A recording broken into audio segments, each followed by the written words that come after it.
Subscribe کیجیے ہمارے channel نور رضا کو اور بیل آئیکن کو پریس کیجیے جس سے آپ کو ہماری نیو ویڈیو کی نوٹیفیکیشن ملتی رہے.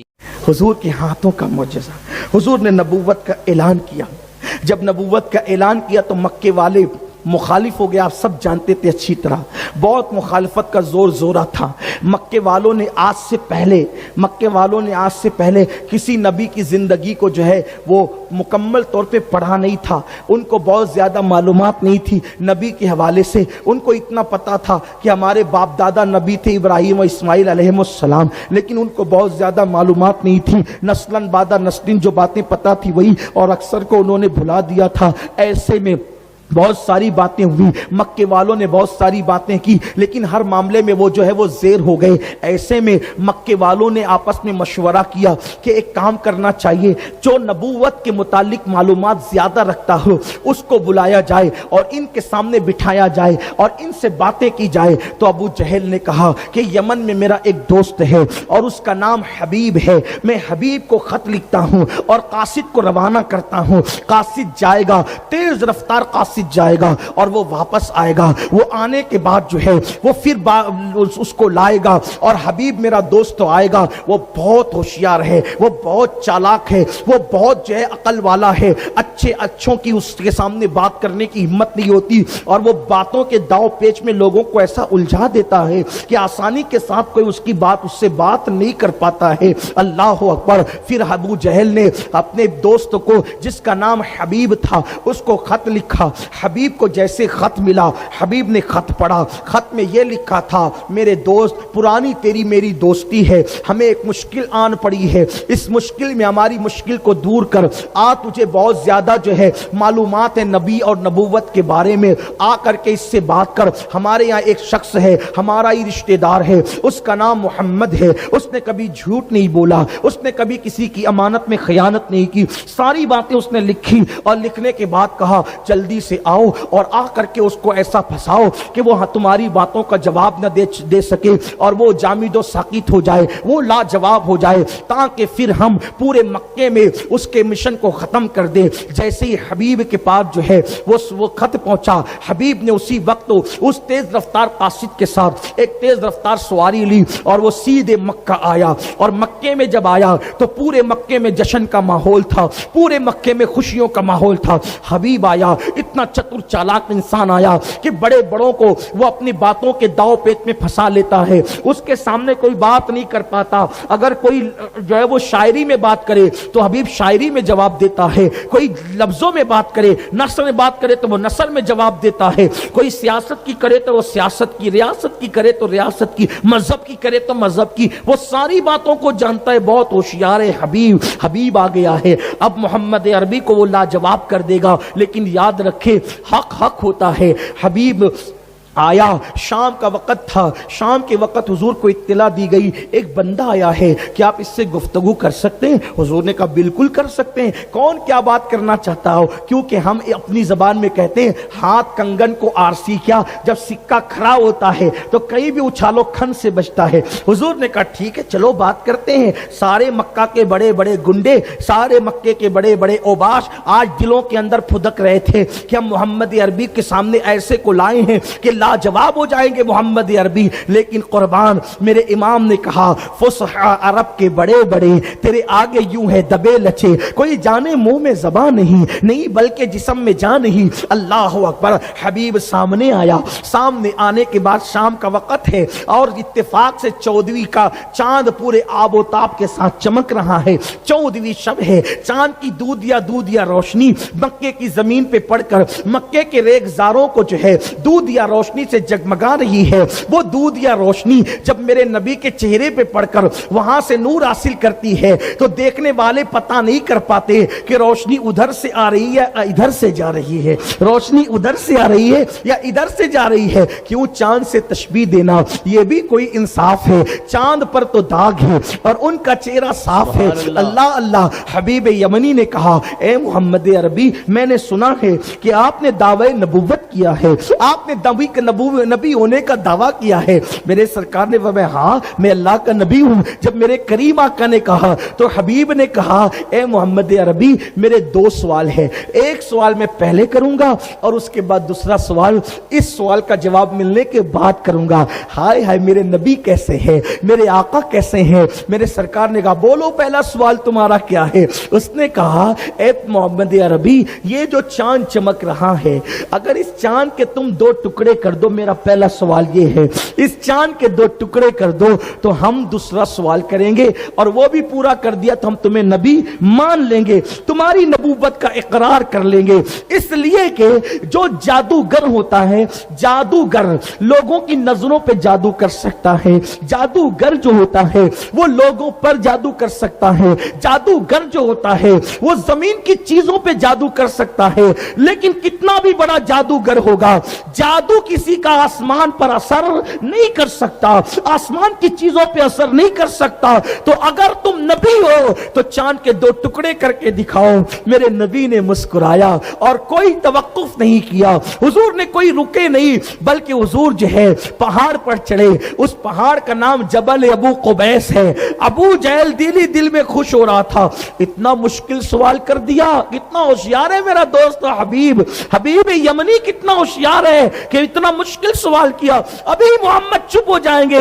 हुजूर मुस्कुराए, जबल अबू कुबैस पे खड़े हुए, मक्के के सारे लोगों की नजरें चांद की तरफ हुई। मेरे नबी ने इशारा किया।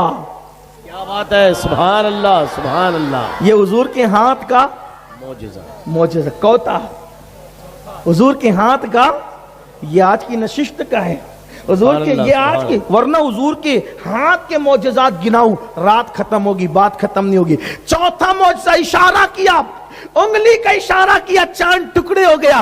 रावी कहते हैं चांद का एक हिस्सा जबल अबू कुबैस के इधर दिखता था। ऐसा नहीं जो कैलेंडरों में और तस्वीरों में बताया जाता है कि बस इतना नहीं किया। हुजूर ने चांद के दो टुकड़े किए और ऐसे नहीं कि दोनों यूं रहे और इतनी सी लकीर बन गई, नहीं। हुजूर जानते थे मक्के वालों में बहुत से चिटिंग बाज लोग हैं, ये जल्दी से मानेंगे नहीं। टुकड़े करके इतनी दूर किया कि चांद का आधा टुकड़ा जो है वो पहाड़ के इस तरफ नजर आया और चांद का दूसरा टुकड़ा पहाड़ के उस तरफ नजर आया, यानी दूर दूर हो गए। मक्के वालों की आंखें फटी के फटी रह गई। हुजूर ने चांद के दो टुकड़े किए। बास की तो हालत यहीं पे खराब हो गई। सोचा कि पहला इतना मुश्किल था, अब दूसरा इससे मुश्किल नहीं हो सकता। तो लोगों ने कहा मोहम्मद ने चांद पे भी जादू कर दिया। हुजूर ने फरमाया चांद पे, तुमने अभी कहा ना कि आसमान की चीजों पे जादू नहीं होता, और अगर तुमको यूं लगता है कि मैंने चांद पे जादू किया या लोगों की आंखों पे जादू किया, तो जो लोग जंगल में सफर पर हैं वो जब आ जाएंगे तो उनसे पूछना कि चांद टुकड़े हुआ कि नहीं हुआ। बल्कि ये तो हुजूर का मौजज़ा है। पूरी दुनिया में जिन जिन लोगों ने उस वक्त आसमान को देखा, उस वक्त जिसने आसमान को देखा उसको चांद के टुकड़े नजर आए। बल्कि हिंदुस्तान में जो इस्लाम सबसे पहले आया, यानी राजा भोज जो है इस्लाम जिसने कबूल किया, या अब्दुल्ला शाह चंगाल ने जो है वो जो इस्लाम कबूल किया, उसकी वजह क्या बनी पता है? वो अपने बाग में बैठा हुआ था, बाग में बैठे हुए उसने हिंदुस्तान में देखा, गैर मुनकसिम हिंदुस्तान में हिंदुस्तान के राजा ने, उसने कहा ओ देखो देखो देखो चांद दो टुकड़े हो गया, ये क्या हो रहा है? तो उसने अपने नजूमियों को, जादूगरों को बुलाया, कहा ये चांद अचानक दो टुकड़े कैसे हुआ? कहा चांद पे जादू नहीं हो सकता, मक्के में एक मोहम्मद नाम का पैगंबर है जिसके इशारे से चांद के टुकड़े हो गए। सुभान अल्लाह सुभान अल्लाह सुभान अल्लाह। तो उसने यहां से काफिला भी भेजा, उसने यहां से काफिला भी भेजा, वक्त भी भेजा, उसकी तफसील अलग है, अभी वो नहीं बताऊंगा। अच्छा एक बात, चौथा मौजज़ा, चांद के इशारा करके टुकड़े किए, सिर्फ टुकड़े ही नहीं किए, फिर इशारा किया तो वो जुड़ भी गया। सुभान अल्लाह सुभान अल्लाह सुभान। कितने मौजज़े हो गए? 5। एक तोड़ना ना, एक जोड़ना। सुभान अल्लाह सुभान अल्लाह। तोड़ा भी, जोड़ा भी। अगर ना जोड़ते तो आज तक रोजाना 2 चांद निकलते। बेशक। अगर हुजूर न जोड़ते तो रोजाना 2 निकलते, लेकिन जोड़कर 1 कर दिया। कितने हो गए? 5। अब छठा हाथ का मोजेजा क्या, हालांकि ये एक मोजेजा नहीं, ये दर्जनों मोजेजात की जंजीर है, बेशक लेकिन मैं उसको शुमार नहीं करवा रहा हूं, सिर्फ हाथ के जो हाथ से मुताल्लिक है हुजूर के वो बता रहा हूं, जो हाथ से मुताल्लिक है वो बता रहा हूं। अब जो हबीब था वो देखो, कुछ लोगों को जो अल्लाह अक्ल देता है ना वो हक कबूल करते, कुछ जो जिद्दी हटदरम होते हैं वो कबूल नहीं करते, लेकिन जो लोग सच्चे होते हैं वो कबूल करते हैं। हबीब ने देखा ना कि एक मेरा सवाल पूरा हो गया, अब तक ध्यान दीजिए। हबीब ने देखा एक सवाल पूरा हो गया, इशारा किया चांद के टुकड़े, इशारा किया चांद जुड़ गया। अब हुजूर ने मुस्कुरा के कहा, हबीब देख लिया ना, देख लिया ना, जी देख लिया, ढेर हो गया वो। हुजूर ने कहा अब दूसरा सवाल तू करेगा कि मैं खुद बताऊं? क्या बात है, सुभान अल्लाह, सुभान अल्लाह, सुभान अल्लाह। दूसरा सवाल तू करेगा कि मैं खुद बताऊं? हुजूर दिलों के हालात जानते हैं, बेशक हुजूर दिलों की कैफियत जानते हैं। हबीब ने कहा अगर आप ही बता दें तो बड़ा एहसान होगा। कहा तेरा सवाल भी बताता हूं, अब जवाब भी देता हूं। बोल तेरा दूसरा सवाल यही था ना कि तू जब घर से चला था, हाय हाय, जब तू घर से चला क्या था बात है, तो जब तुझे खत मिला था, जब तुझे खत मिला था तो तू घर से चला था तो ये नियत लेके चला था कि पहला सवाल इम्तिहान के तौर पे पूछूंगा और उसका जवाब मिल जाएगा तो दूसरा सवाल अपनी बिगड़ी बनाने के लिए करूंगा।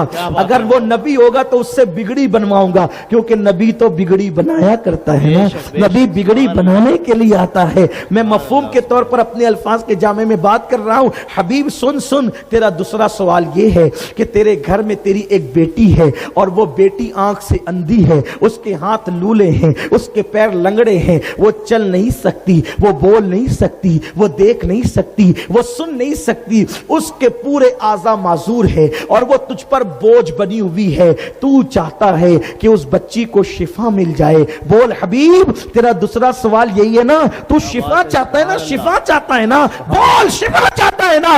उसकी आंखों में आंसू आ गए। हाँ हाँ, हुजूर ने कहा बोल ला इलाहा इल्लल्लाह मुहम्मदुर रसूलुल्लाह, कलमा पढ़, मुझे नबी मान, मुसलमान हो जा और जा, तेरी बेटी को शिफा मिल जाएगी। सुभान अल्लाह, तेरी बेटी को शिफा मिल जाएगी। अल्लाह अकबर। हबीब का सवाल दिल में था, हुजूर ने कह दिया और हबीब ने सुन लिया। हबीब को पता था कि मेरा सवाल ये है, यमन में मेरा मसला नबी पाक अलैहिस्सलाम मक्के में बयान कर रहे हैं। उसने कहा बिल्कुल यही सवाल है मेरा। हुजूर ने जा, तेरी बेटी को शिफा मिल गई। उसने पढ़ा ला इलाहा इल्लल्लाह मुहम्मदुर रसूलुल्लाह। अबू जहल की और मक्के के उन गुंडों की सारी साजिश नाकाम हो गई और उन्होंने सोचा जिसको मजाक उड़ाने के लिए बुलाया था वो तो गुलामों में शामिल हो गया है, वो कलमा पढ़ के मुसलमान हो गया है। हबीब अक्लमंद था, हक मान लिया। अबू जहल भागा और उसके साथ जो ईमान लाने वाले न थे, जिनके मुकद्दर में कुफ्र लिखा था, वो बदमाश गुंडे सब भाग गए। उन्होंने सोचा हम तो मजाक उड़ाने की बात कर रहे थे। अब हबीब से हुजूर ने कहा जा, आप जल्दी जा, घर जा और देख खुशखबरी। अब जैसे हबीब तेज रफ्तारी सवारी से गए ना, कह जाने के बाद दरवाजे पे दस्तक दी, रात को पहुंचे, दस्तक दी तो दरवाजा खुला। देखा जो बेटी को लंगड़ी, लूली, मुक्की, गूंगी, अंधी, बैली छोड़ करके गए थे, वही दरवाजे पे इस्तकबाल के लिए आई है, वही दरवाजे पे इस्तकबाल के लिए आई है। मेरे नबी के हाथों का मुआजिज़ा। हबीब ने देखा बेटी तेरी ये कैफियत कैसे हो गई, तेरा ये हाल कैसे हो गया।